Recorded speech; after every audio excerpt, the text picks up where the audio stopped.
Hello बच्चों, नमस्कार। कैसे हैं आप सभी? आशा करता हूँ आप सभी लोग अच्छे होंगे। उम्मीद है ज़बरदस्त जिंदाबाद होंगे। रीजनिंग से ये हमारी पहली क्लास है जिसमें आप लोगों को मोस्ट इम्पॉर्टेंट क्वेश्चन में कवर कराने वाला हूँ। आप लोग वीडियो को फुल वॉच करिएगा। ये आपके एग्ज़ाम के लिए बहुत ही ज़्यादा उपयोगी क्वेश्चन साबित होंगे। डेली बेस मैं कोशिश करूँगा आप लोगों को इस प्रकार की वीडियो देकर लाभान्वित करने की कोशिश करूँ। सबसे पहला सवाल देखिए रीजनिंग का। आदमी अनुपात चलना, समानुपात मछली अनुपात क्या? इसमें संबंध स्थापित किया जाता है। ये रिलेटिव रहते हैं आपस में, यानी रिश्ता इनका कुछ ना कुछ आपस में बना हुआ रहता है। जिस प्रकार से आदमी की जो क्रिया है वो चलना कहलाता है, उसी प्रकार से मछली का जो चलना है वो क्या कहलाएगा? तो वो तैरना कहलाएगा। याद रखना, आदमी चलता है, मछली तैरती है। इस प्रकार से आपका आंसर इस सवाल का ए विकल्प था। और आपको किसी भी सवाल का आंसर पहले से पता है ना, तो कमेंट करके बिल्कुल बता सकते हैं। चलिए, सवाल नंबर दूसरा रहेगा वेन डायग्राम से, यानी वेन आरेख से। डॉक्टर, माँ और महिलाएं, इनका वेन डायग्राम क्या होगा, यानी वेन आरेख क्या होगा? ए ऑप्शन, बी या सी या डी? तो देखिए, इस प्रकार के सवाल को कैसे हम लोग आसानी के साथ सॉल्व करेंगे। आप लोग पहले इसका इससे संबंध देखिए, फिर इसका इससे उल्टा संबंध देखिए, फिर इससे इसका संबंध देखिए, फिर इससे इसका संबंध देखिए, फिर इससे इसका संबंध देखिए, फिर इससे इसका संबंध देखिए। यानी आप लोगों को 6 बार इसमें संबंध देखना होता है, जो हमेशा बिल्कुल सही जाएगा, गलत कभी नहीं जाएगा। इस प्रकार से यदि आप लोग करते हैं तो आप लोग सोचिए, क्या सभी डॉक्टर माएँ होती हैं? जितने भी डॉक्टर हैं सभी क्या माँ होती हैं? बिल्कुल नहीं। कुछ डॉक्टर मेल भी होते हैं, क्योंकि माँ तो फीमेल है। तो हम लोग कहेंगे सभी डॉक्टर माँ नहीं हो सकते, लेकिन कुछ डॉक्टर ऐसे हैं जो माँ होती हैं। कुछ महिलाएं भी डॉक्टरी का काम करती हैं। तो यहाँ से रिलेशन निकलेगा सम का रिलेशन, यानी कुछ का। क्या सभी माँ महिलाएं होती हैं? आप कहेंगे बिल्कुल सभी माँ महिलाएं होती हैं, कभी पुरुष जो है वो माँ नहीं बन सकता। तो सभी माँ महिलाएं होती है, यहाँ से जाएगा ऑल का रिलेशन इनमें। क्या सारी महिलाएं डॉक्टर होती हैं? बिल्कुल गलत। क्या सारे डॉक्टर महिलाएं होती हैं? बिल्कुल गलत। लेकिन कुछ महिलाएं ऐसी होती हैं जो डॉक्टर जरूर बनती हैं, यानी सम का रिलेशन यहाँ से आ गया। एक बार ऑल का रिलेशन ये है, 2 बार सम का रिलेशन ये रहेगा काटता हुआ। तो इस प्रकार से आपका ऑप्शन नंबर तीसरा बिल्कुल इसमें सही था। ठीक है ना? डॉक्टर, माँ और महिला का वेन डायग्राम ये बनेगा आपका, जो मैंने ऊपर बनाया है। आप लोगों ने कोई और ट्रिक लगाई है, लेकिन आंसर यही आया होगा। सवाल नंबर तीसरा है 5:8 15 अनुपात क्या? यानी क्वेश्चन मार्क की जगह क्या आएगा, जरा बताइए। देखिए, नॉर्मल है, 5 में 3 जोड़ा गया है, 5 और 3 कितने होते हैं? 8। इसी प्रकार से 15 में यदि आप लोग 3 जोड़ोगे, 15 3 कितने हो जाएंगे? 18। बहुत ही सिंपल क्वेश्चन था। इस प्रकार से आप लोगों का आंसर इसमें तीसरा था, बिल्कुल राइट। चलिए आगे थोड़ा सा अब क्वेश्चनों को बढ़ा लेते हैं। देखिए, सवाल नंबर 4। यदि पुस्तक को घड़ी कहें, पुस्तक को घड़ी, घड़ी को बैग कहा जाए, बैग को शब्दकोश यानी डिक्शनरी कहा जाए, शब्दकोश को खिड़की कहा जाए, तो पुस्तक ले जाने के लिए किसका यूज़ करोगे? इस सवाल में केवल आप लोगों को अंतिम बिंदु पकड़ना होता है। जो पूछा है सवाल में, पुस्तक ले जाने के लिए किसका यूज़ करोगे, तो पुस्तक ले जाने के लिए अपने दिमाग से आप लोग निकालिए किसका यूज़ करते हैं पुस्तक ले जाने के लिए? बैग। अब बस सवाल में ये देख लो कि बैग को क्या कहा गया है। बैग को कहा गया है शब्दकोश अर्थात डिक्शनरी। तो पुस्तक ले जाने के लिए अब आप लोग बैग का यूज़ ना करके किसका यूज़ करोगे? शब्दकोश, क्योंकि बैग के लिए बोला गया है शब्दकोश। तो इस प्रकार से आपका आंसर इसमें ए विकल्प बिल्कुल राइट है। केवल अंतिम बिंदु पकड़िए और अंतिम बिंदु के साथ में गणना कर दीजिए, बिल्कुल फिट जाएगा। आगे बढ़ते हैं सवाल नंबर 5 की तरफ। सवाल नंबर 5 है 35 बच्चों की कक्षा में गोविंद का ऊपर से छठा स्थान है, कृष्ण गोविंद से 7 स्थान नीचे है, कृष्ण का नीचे से कौन सा स्थान है, ये पूछा हुआ है। बता सकते हैं आप भी, यदि आप लोग निकाल लेते हैं तो। तो देखिए 35 बच्चे हैं। सबसे पहले पूरी कक्षा का ग्राफ बनाइए। ये ग्राफ है, ये एक बच्चा और ये 35वां बच्चा, 35 है टोटल। इसने बोला है गोविंद का ऊपर से छठा स्थान है। ये कोई जी से गोविंद है, इसका ऊपर से छठा स्थान है। ऊपर का मतलब ये वाला और नीचे का मतलब ये वाली पोजीशन होती है, ये वाली, ठीक है। दूसरी चीज इसने बोला है कृष्ण गोविंद से 7 स्थान नीचे है। जो कृष्ण है वो गोविंद से 7 स्थान नीचे है कृष्ण, तो इसमें +7 कर दो, 7 स्थान नीचे है। तो फिर ये कौन से नंबर पे है? 13वें नंबर पे। कहाँ से? ऊपर से कृष्ण 13वें नंबर पे है। अब ये पूछ रहा है कृष्ण का नीचे से स्थान कौन सा है।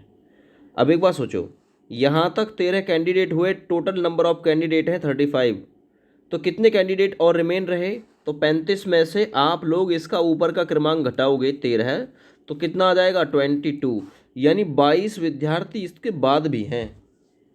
लेकिन इसने पूछा है कृष्ण का नीचे से स्थान, कृष्ण का नीचे से स्थान। अब ये कृष्ण है, ये ऊपर से 13वें नंबर पे है, ठीक है।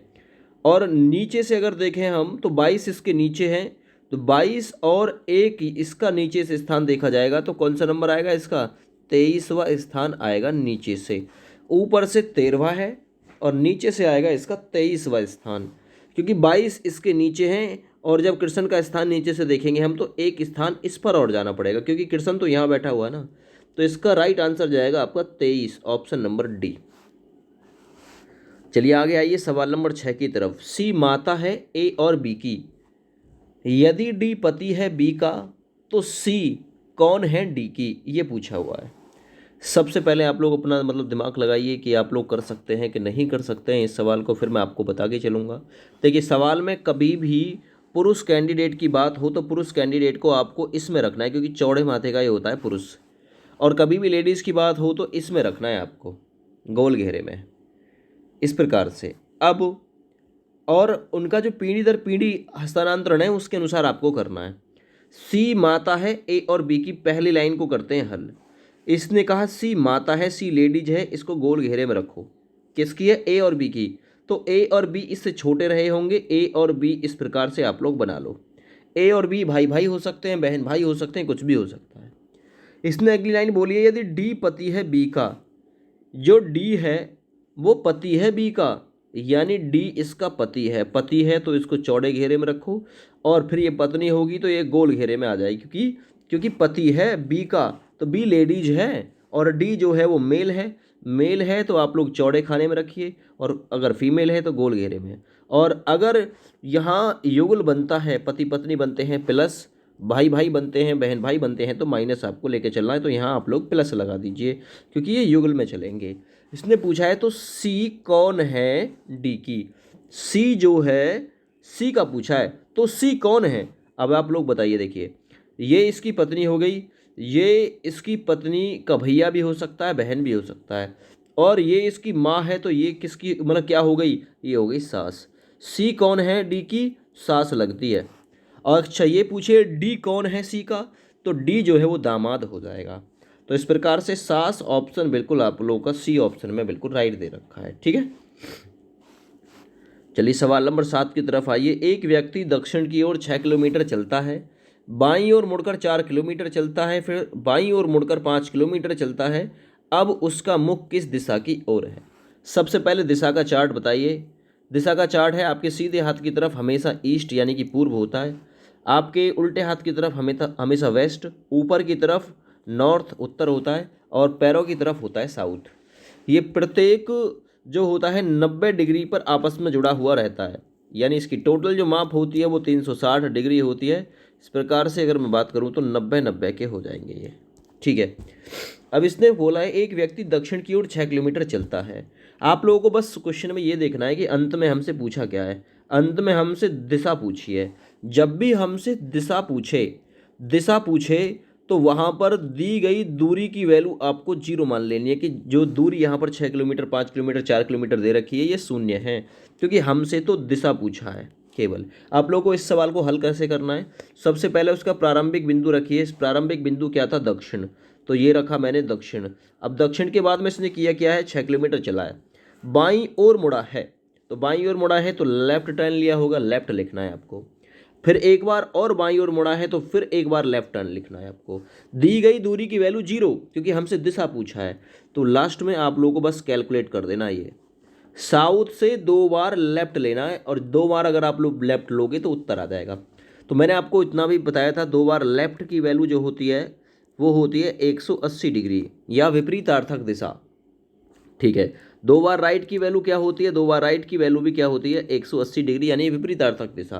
क्योंकि एक बार लेफ्ट की जो वैल्यू होती है वो 90 डिग्री होती है, एक बार राइट की जो वैल्यू होती है वो भी 90 डिग्री ही होती है। इस प्रकार से 2 बार आर बचे, 2 बार एल बचे, तो 180 डिग्री यानी विपरीतार्थक। यदि वो दक्षिण में है तो इसका विपरीतार्थक क्या हो जाएगा, उत्तर। ठीक है ना। तो अब उसका मुख किस दिशा की ओर है, दक्षिण से। देखो अपना दिशा का चार्ट बनाओ, ये दक्षिण है। 2 बार लेफ्ट लोगे, एक बार लेफ्ट टर्न पे पूर्व में आ जाओगे, एक बार और लेफ्ट टर्न पे आप लोग उत्तर में आ जाओगे। तो इस प्रकार से इसका राइट आंसर जाएगा उत्तर दिशा, जो कि बी विकल्प में बिल्कुल राइट दे रखा है। सवाल नंबर 8, 4, 10, 22, 46, यहाँ क्वेश्चन मार्क की जगह क्या आएगा।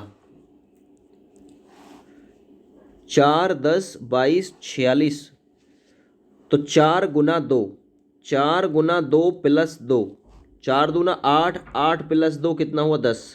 इसी प्रकार से 10 गुना 2, 10 दूना 20 प्लस 2, यानी इसने रूल लगाया हुआ है गुना 2 प्लस 2। इसी प्रकार से 46 में आप लोग गुना 2 करोगे प्लस 2 करोगे, कितना आएगा, 46 दूनी होते हैं 92, 92 प्लस 2 करोगे तो 94 आ जाएगा, 94, जो कि ऑप्शन नंबर आपका डी में बिल्कुल राइट दे रखा है 8वें नंबर क्वेश्चन के लिए। डी ऑप्शन में बिल्कुल राइट है। सवाल नंबर 9 देखिए, किसी सप्ताह का प्रथम दिन कौन सा होता है। जो सप्ताह शुरू होता है, ये कैलेंडर से क्वेश्चन है। देखिए, तो आपको मैं एक चीज़ और बता रहा हूँ, 01, 01, 0001, यानी कैलेंडर का प्रारंभिक दिन कौन सा था, तो वो था सोमवार। सोमवार ये क्वेश्चन पूछ सकता है। दूसरा, जो 21वीं सदी आएगी, 21वीं सदी का प्रारंभिक जो दिन होगा, पहला दिन, वो भी कौन सा होगा, वो भी सोमवार ही होगा। दूसरा, 15 अगस्त, 15 अगस्त, क्योंकि 15 अगस्त 1947 को भारत स्वतंत्र हुआ था। 15 अगस्त 1947 को कौन सा दिन था, तो उस दिन था शुक्रवार। और 26 जनवरी, जिस दिन भारत का मतलब संविधान लागू किया गया, 26 जनवरी 1950, इस दिन का कौन सा दिन था, इस दिन का था बृहस्पतिवार। ठीक है ना, बृहस्पतिवार। 2 अक्टूबर 1869 गांधी जी जिस दिन पैदा हुए थे उस दिन था शनिवार। तो ये भी आप लोग याद रखिएगा। लेकिन क्वेश्चन पूछ रहा है किसी सप्ताह का प्रथम दिन कौन सा होता है, तो किसी सप्ताह का प्रथम दिन होता है सोमवार, जो कि विकल्प यहाँ सी में बिल्कुल राइट दे रखा है। आगे आइए सवाल नंबर 10 पे, किसी लीप वर्ष में फरवरी का प्रथम दिन किस माह के समान होता है। ये लीप वर्ष क्या होता है, जो 265 दिन का 365 दिन का होता है, वो होता है साधारण वर्ष। साधारण वर्ष में जो फरवरी होती है वो 28 दिन की होती है। जो लीप वर्ष होता है ये प्रत्येक 4 वर्ष या 8 वर्ष के अंतराल पे आता है। इसमें दिनों की संख्या होती है 366। यहाँ फरवरी जो होती है वो 29 की होती है। जो लीप वर्ष होता है इसमें जो फरवरी का जो 29वां दिन होता है, या फिर ये फरवरी के प्रथम दिन की पूछ रहा है कि फरवरी का जो प्रथम दिन होता है वो किस माह के समान होता है लीप वर्ष में, तो वो अगस्त माह के प्रथम दिन के समान होता है। फरवरी का प्रथम दिन किस माह के प्रथम दिन के समान होता है, तो अगस्त के प्रथम दिन के समान होता है। इस प्रकार से डी विकल्प बिल्कुल इसका राइट है। 10 सवाल थे आज की इस वीडियो में, जो कि मोस्ट इंपॉर्टेंट थे। वीडियो को एक बार लाइक कर देना, कमेंट कर देना, शेयर कर देना। थैंक यू, बाय बाय, जय हिंद।